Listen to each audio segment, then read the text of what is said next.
Bonjour à tous, j'espère que vous allez bien et bienvenue sur la chaîne des Tortues Nomades. Avant de commencer cette vidéo sur l'entretien de votre camping-car, de l'intérieur de votre camping-car, je voulais revenir sur deux points. Je ne sais pas si vous avez vu, depuis quelques semaines maintenant, je vous mets des petits shorts sur la géologie. Alors on va me dire, mais qu'est-ce que ça vient faire là? Alors je ne sais pas s'il y en a qui se sont rendus compte. Donc ces petits shorts, c'est tout simplement des petites touches comme ça que je vous mets un petit peu toutes les semaines. Tout simplement parce que moi j'aime bien la géologie, j'aime bien savoir comment s'est formée la Terre, les continents, etc. Et ça fait aussi partie un petit peu du voyage. Alors même si pour le moment mes vidéos se cantonnent à des tutos sur la vie en camping-car en gros, ensuite ça sera un petit peu plus sur notre voyage, mais dit voyage, dit tout ce qui est autour du voyage. Donc quand on voyage sur plusieurs continents parfois, et c'était intéressant donc de savoir comment se forment ces continents justement. J'espère que ça ne vous perturbe pas trop. Et voilà, ce sont des petites touches comme ça. Alors je ne suis pas du tout scientifique, hein, donc j'essaie de faire des shorts assez simples, sans utiliser des termes techniques et scientifiques, parce que je ne suis pas une chaîne spécialisée dans la géologie. Donc, la chaîne restera dédiée bien évidemment à notre vie en camping-car, au voyage, et puis ensuite il y aura des petites vidéos de temps en temps qui se grefferont tout autour.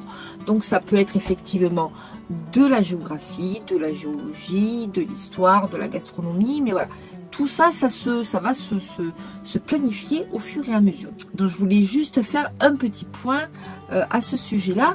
Et un deuxième point que je voulais aborder aussi avec vous, tous mes tutos sont bien évidemment pour des gens qui ne sont pas encore en camping-car ou qui ne voyagent pas encore en camping-car, mais qui souhaiteraient le faire, peut-être d'ici quelques mois ou quelques années, et qui aimeraient avoir quelques conseils comme ça de ci, de là.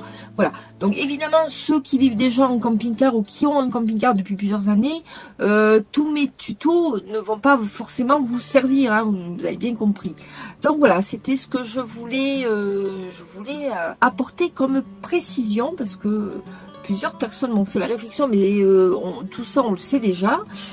Oui, mais certaines personnes n'ont jamais fait de camping-car de leur vie. Il y a certaines choses qui souhaitent quand même savoir. Donc tous ces tutos sont faits pour les débutants. Allez, ça y est, on commence donc cette vidéo sur l'entretien à l'intérieur du camping-car. Je vais faire en deux parties tout ce qui est entretien. Cette fois-ci, je vous fais l'entretien à l'intérieur du camping-car, et la prochaine fois, je vous ferai une partie sur l'entretien extérieur du camping-car.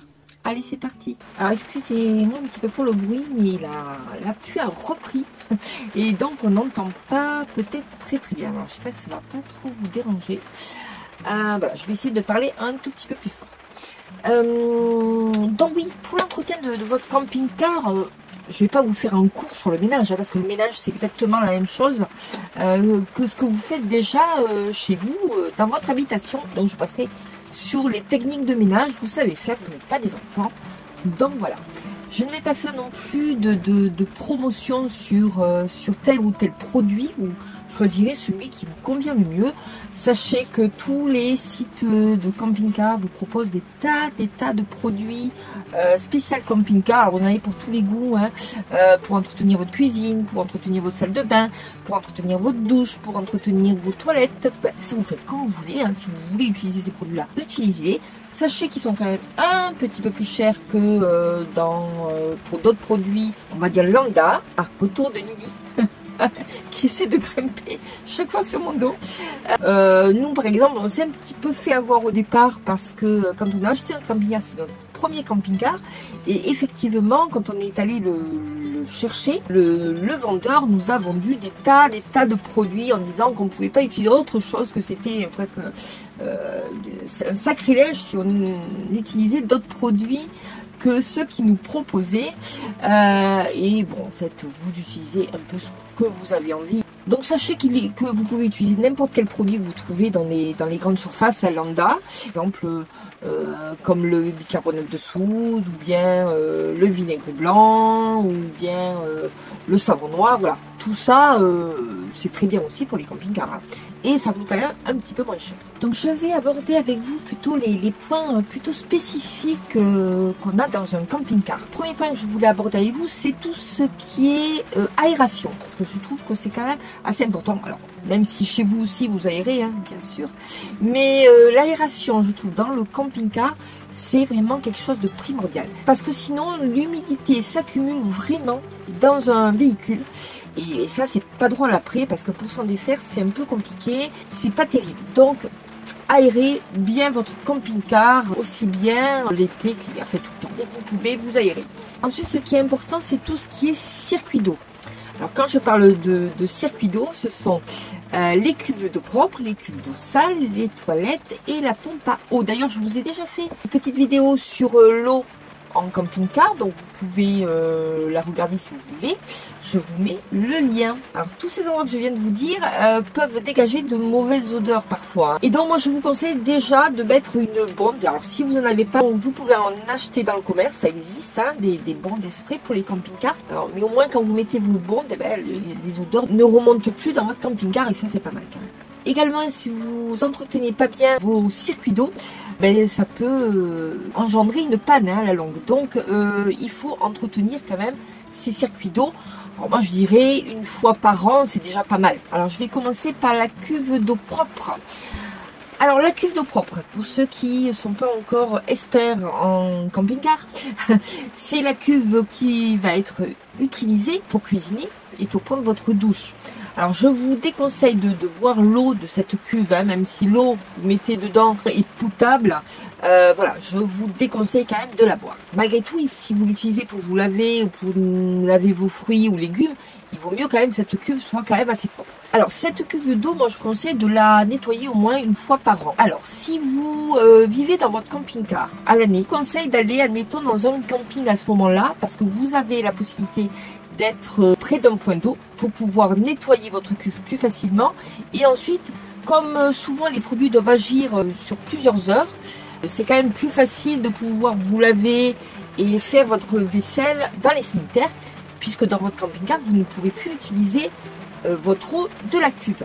Pour ceux qui voyagent que de temps en temps, eh ben, dès que vous rentrez à la maison, vous avez plus de temps, hein, donc, et vous êtes près d'un point d'eau. Alors comment on nettoie cette cuve d'eau? Alors tout d'abord, je vous conseille donc de vider cette cuve complètement. Cette cuve d'eau propre est accessible hein, de l'intérieur.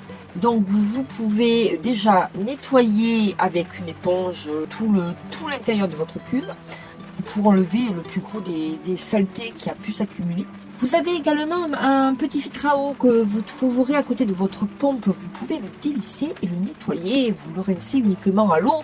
Ça suffit amplement. Vous avez la possibilité d'acheter des produits, on va dire tout prêts, dans des magasins spécialisés qui sont très efficaces. Au niveau prix, je crois qu'il faut compter dans les 15 € le flacon, à peu près. Alors ce sont souvent des détergents et des désinfectants. Alors comment faut-il s'y prendre? Alors vous regarderez quand même le conseil d'utilisation hein, si vous achetez un produit. Je pense que c'est tous à peu près les mêmes. Vous videz le produit du flacon dans votre cuve.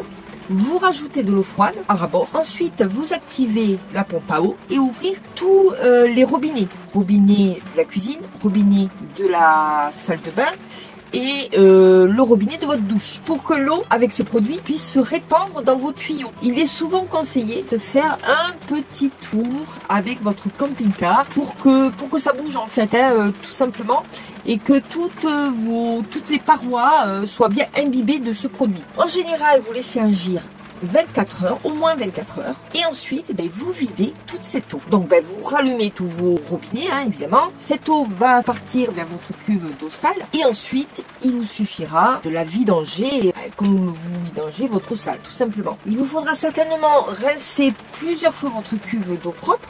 Hein, pour être bien sûr que tout ce produit soit parti. C'est pour ça que je vous disais, c'est important d'être à côté d'un point d'eau, hein, parce que s'il vous faut remplir votre cuve d'eau 2 à 3 fois, c'est quand même mieux d'être près d'un robinet. Sur les forums, j'ai vu aussi que des personnes utilisaient des produits beaucoup plus courants, comme admettons l'eau de Javel ou bien le vinaigre blanc. Alors l'eau de Javel, moi j'hésite un peu, il y en a qui disent que c'est bien, il y en a qui disent que c'est pas bien, il y en a qui disent qu'ils utilisent que ça depuis toujours. A priori, ils n'ont pas de soucis, mais bon voilà. Je suppose qu'il ne faut pas en mettre beaucoup quand même, parce que ça doit quand même attaquer pas mal les parois. Donc voilà, à utiliser quand même avec précaution. Mais également, vous avez aussi le fameux vinaigre blanc qu'on utilise partout maintenant, hein, le vinaigre blanc. Voilà, donc apparemment ça fonctionne bien aussi. On fait le même principe qu'avec les produits, les autres produits spécifiques camping-car. Je crois qu'à peu près il faut utiliser 10% de vinaigre pour 90% d'eau. Et après le système est le même, hein, donc vous mettez tout ça dans votre cuve, etc. Vous remuez un petit peu, vous attendez que ça agisse, et puis vous videz, et puis vous rincez. Pour ce qui est de votre cuve d'eau sale, ça sera le même principe, sauf que là vous n'allez pas mettre votre produit dans votre cuve d'eau propre, mais vous allez le faire partir de votre évier, de votre lavabo et de votre douche. C'est pareil, vous refaites un petit tour en camping-car, vous laissez agir quelques heures, peut-être 24 heures, et puis ben, vous videz votre cuve d'eau sale. Après, c'est peut-être moins besoin de rincer X fois. Voilà, vous n'avez pas besoin non plus de la rincer à grandes eaux, puisqu'après vous mettez que de l'eau sale dedans, donc c'est pas très utile. Donc si vous souhaitez nettoyer de temps en temps vos toilettes, sachez que vous avez aussi un produit.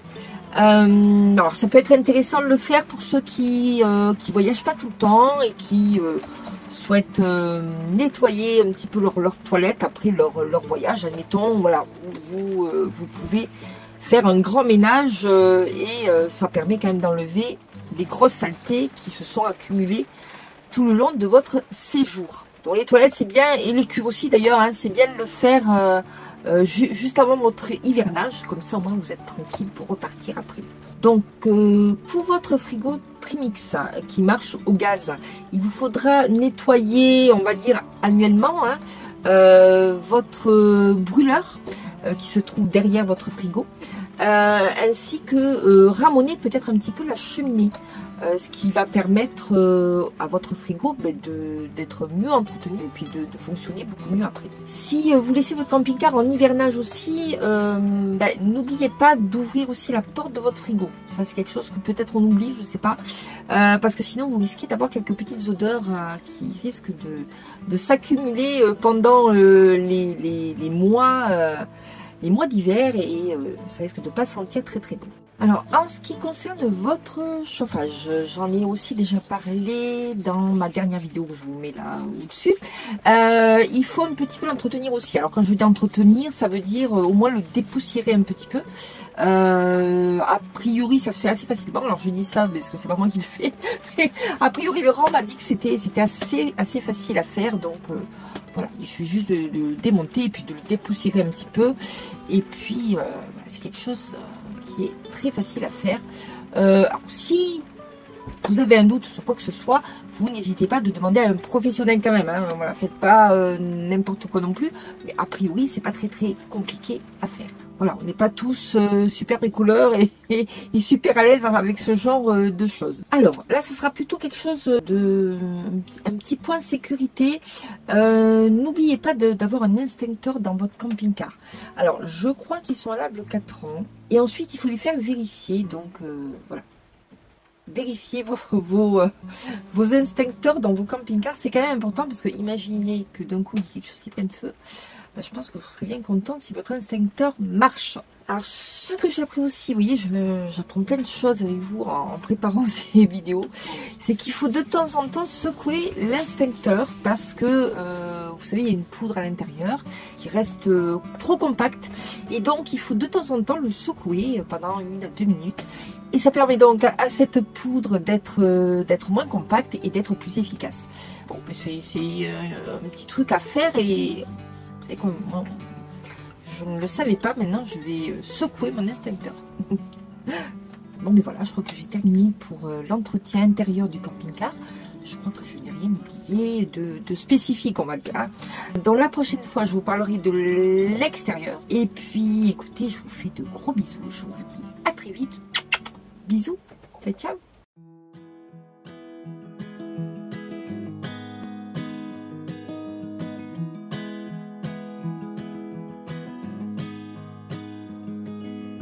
I'll be right behind you, Josephine.